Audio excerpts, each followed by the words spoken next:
तीन दामाद की सास पार्ट 2। अब तक आपने सुना कि कावेरी जी अपनी तीनों बेटियों ईशा, मोहिनी और सुहाना की शादी तीन घर जमाई लड़कों के साथ करवा देती है। उन्हें लगता है कि ये लड़के शायद घर का कामकाज संभालेंगे, लेकिन उनके तीनों घर जमाई बहुत आलसी थे। वो नौकरी भी नहीं करते थे और बाहर का काम भी नहीं। कावेरी जी ने अपनी बेटियों से कहा कि वो प्रेगनेंसी का बहाना बनाकर अपने पतियों को सबक सिखाए। अब सुनिए आगे। मम्मी, आपने जैसा कहा था हमने वैसा ही किया, लेकिन देखिए ना, विवेक का हाल तो वैसा का वैसा ही है। घर में ना सुबह का नाश्ता बनता है और ना खाना। नौकरी पर जाने की बात करूं तो खाने को दौड़ते हैं मुझे। हाँ मम्मी, मैंने भी सुमित को कितनी बार कहा कि अगर नौकरी नहीं करनी तो कोई छोटी सी दुकान ही खोल लो, घर का खर्चा कैसे चलेगा। देखो दोपहर के 12 बजने आए और जनाब अभी तक सो रहे हैं। हाँ मम्मी, ईशा और सुहाना ठीक कहती हैं। अविनाश का भी यही हाल है। जब मैंने अपनी प्रेगनेंसी के बारे में कहा तो मुझसे कहने लगा, अरे दूसरी लड़कियां तो 9-9 महीने तक नौकरी करती है, बस डिलीवरी के टाइम छुट्टी लेती है। मोहिनी, तुम भी नौकरी करो। अब मुझे कहाँ नौकरी मिलेगी। मम्मी बताओ अब मैं क्या करूँ। हे भगवान, क्या सोचकर घर जमाई दामाद लाई थी मैं कि मेरी बेटियां मेरे पास रहेंगी और खुश रहेंगी, लेकिन इन आलसी दामादों ने तो हमारी जिंदगी को भी प्रॉब्लम में डाल दिया है। मैं तो कहती हूँ मम्मी, हम लोग वापस अपनी जॉब पे जाना शुरू कर देते हैं। बता देते हैं इन लोगों को कि हमने प्रेगनेंसी का बहाना किया है। नहीं नहीं बेटा, ऐसी गलती भी मत करना। अगर तुमने ऐसा किया तो इन तीनों की आदत और खराब हो जाएगी। अरे आज नहीं तो कल कभी तो तुम प्रेग्नेंट होगी, तब वापस यही प्रॉब्लम आएगी। तब क्या करोगी तुम तीनों। हाँ मम्मी, आपकी बात तो बिल्कुल सही है। इन लोगों को तो सुधारना ही पड़ेगा। लेकिन कैसे? अपने बच्चों के आने की खबर सुनकर भी इन लोगों पर कोई असर नहीं हो रहा। पैसे कमाने के लिए घर से बाहर निकलना ही नहीं चाहती ये तीनों। अब मेरे दिमाग में एक प्लान आया है। तुम तीनों चिंता मत करो, उन तीनों को बुलाओ, फिर मैं बात करती हूँ। थोड़ी देर बाद कावेरी जी अपने तीनों दामादों को सामने बुलाकर अपनी बात कहना शुरू करती हैं। अविनाश, सुमित और विवेक, देखो बेटा, मैं ना तुम तीनों से बड़ा प्यार करती हूँ, इसीलिए तो तुम्हें घर जमाई बना कर रखा है मैंने। अरे मम्मी जी, सीधे सीधे कहिए ना, क्या बात है। प्यार तो हम भी आपको बहुत करते हैं। अरे मम्मी जी, आपकी इज्जत भी बहुत करते हैं। अरे भैया, आपकी जैसी सास और कमाने वाली बीवी सबको मिलती है क्या? हाँ मम्मी, विवेक और सुमित ठीक कह रहे हैं। आपकी बेटी से शादी करके मेरी तो जिंदगी ही अच्छी हो गई है। जानती हूँ मैं, और ये भी जानती हूँ कि तुम तीनों अपनी अपनी बीवियों से बहुत प्यार करते हो। बेटा, बात ऐसी है कि हमारे कुल गुरु ने कहा है कि प्रेग्नेंट होने के बाद मेरी तीनों बेटियां शुरू के 4 महीने हमारे गांव में जाकर रहेगी, जहां मेरे चाचा जी रहते हैं। अरे लेकिन क्यों मम्मी, गांव में जाकर रहने की क्या जरूरत है इन तीनों को? वो क्या है ना बेटा, हमारे परिवार को एक श्राप है। अगर मेरी बेटियों ने यहाँ पर बच्चा पैदा करने की कोशिश की तो उनके बच्चों को कुछ भी हो सकता है। इसलिए अब से लेकर 4 महीने पूरे होने तक इन्हें गाँव वाले घर में रहना पड़ेगा। हाँ तो इसमें प्रॉब्लम क्या है मम्मी जी? हम भी वहाँ जाकर रहेंगे, पिकनिक बनाएंगे। अरे भाई, बीवी जहाँ हम भी वहाँ। हाँ यार, आइडिया तो बहुत अच्छा है। शहर की जिंदगी में रह रहकर परेशान हो चुके हैं, अब कुछ दिन गांव में बिताएंगे।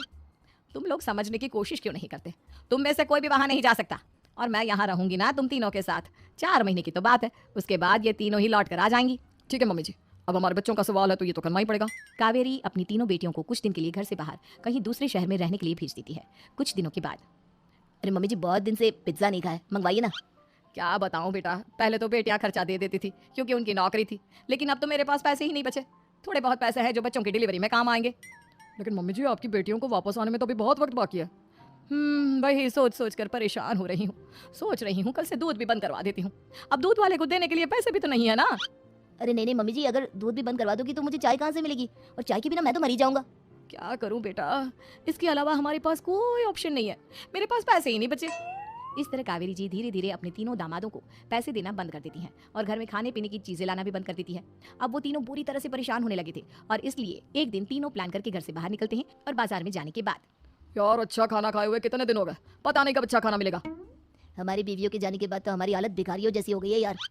कुछ भी हो, मुझे तो आज पिज्जा खाना ही खाना है। जेब में 1 रुपया नहीं है और पिज्जा खाएगा, कहाँ से आएंगे पैसे? अरे देख, वहाँ सामने बोर्ड पर क्या लिखा हुआ है, कंप्यूटर पर काम करने के लिए एक आदमी की आवश्यकता है। भाई मैं तो जा रहा हूँ, काम करूंगा और शाम तक पैसे लाकर आराम से पिज्जा खाऊंगा। जा जा, तुझे कोई काम नहीं देने वाला, हम तो घर जा रहे हैं। चल भाई सुमित। सुमित और अविनाश वहां से चले जाते हैं, और विवेक उस कंप्यूटर शॉप पर सारा दिन काम करके 5,000 रुपए कमाकर घर लौट कर आता है और अपने खाने के लिए अच्छी अच्छी चीजें भी लेकर आता है। ये देखकर विवेक और सुमित के दिल में भी कुछ पैसे कमाने की इच्छा जागती है। अरे सुबह सुबह कहाँ चल दी है तुम? मम्मी जी, एक बहुत अच्छी जगह मिली है। कंप्यूटर पर काम करने के 5,000 मिले थे कल मुझे। अगर रोज काम करूंगा तो पूरे 40,000 की तनख्वाह। अरे वाह, ये तो बहुत अच्छी बात है दामाद जी, आपको जाना ही चाहिए। सुमित और अविनाश विवेक को इस तरह तरक्की करते देखकर परेशान हो जाते हैं, और वो दोनों भी काम की तलाश में निकल पड़ते हैं। धीरे धीरे उन दोनों को भी काम मिल जाता है। अब कावेरी के तीनों दामाद छोटी मोटी नौकरी करके अच्छा पैसा कमाने लगे थे। एक दिन कावेरी उन्हें अपने पास बुलाती है। अरे वाह, विवेक 40,000 कमा लेता है, अविनाश 60,000, और सुमित तुम भी 40,000 के आसपास कमा ही लेते हो। कुल मिलाकर तुम अच्छे खासे पैसे कमा रहे हो बेटा।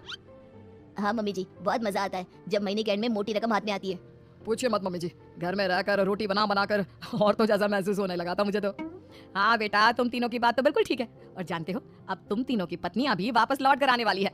लेकिन मम्मी जी अभी तो उन्हें गए सिर्फ 2 महीने हुए हैं। आपने तो कहा था वो 4 महीने के बाद लौट कर आएंगी। ऐसा कुछ नहीं है बेटा, मैं सिर्फ तुम तीनों को सबक सिखाना चाहती थी कि आदमी घर में बैठकर बीवी की कमाई खाता हुआ अच्छा नहीं लगता। इस दुनिया में हर इंसान को मेहनत करनी चाहिए, काम करना चाहिए, चाहे वो औरत हो या आदमी, ताकि अपने परिवार को संभाल सके। कावेरी की बात सुनकर उन तीनों को अपनी गलती का एहसास होता है और कावेरी उन्हें सच बता देती है कि ईशा, सुहाना और मोहिनी शहर में ही कहीं दूसरी जगह रह रहे थे। शाम के वक्त उन तीनों की पत्नियां लौट कर आ जाती है और कावेरी जी का परिवार एक खुशहाल परिवार की तरह रहने लगता है।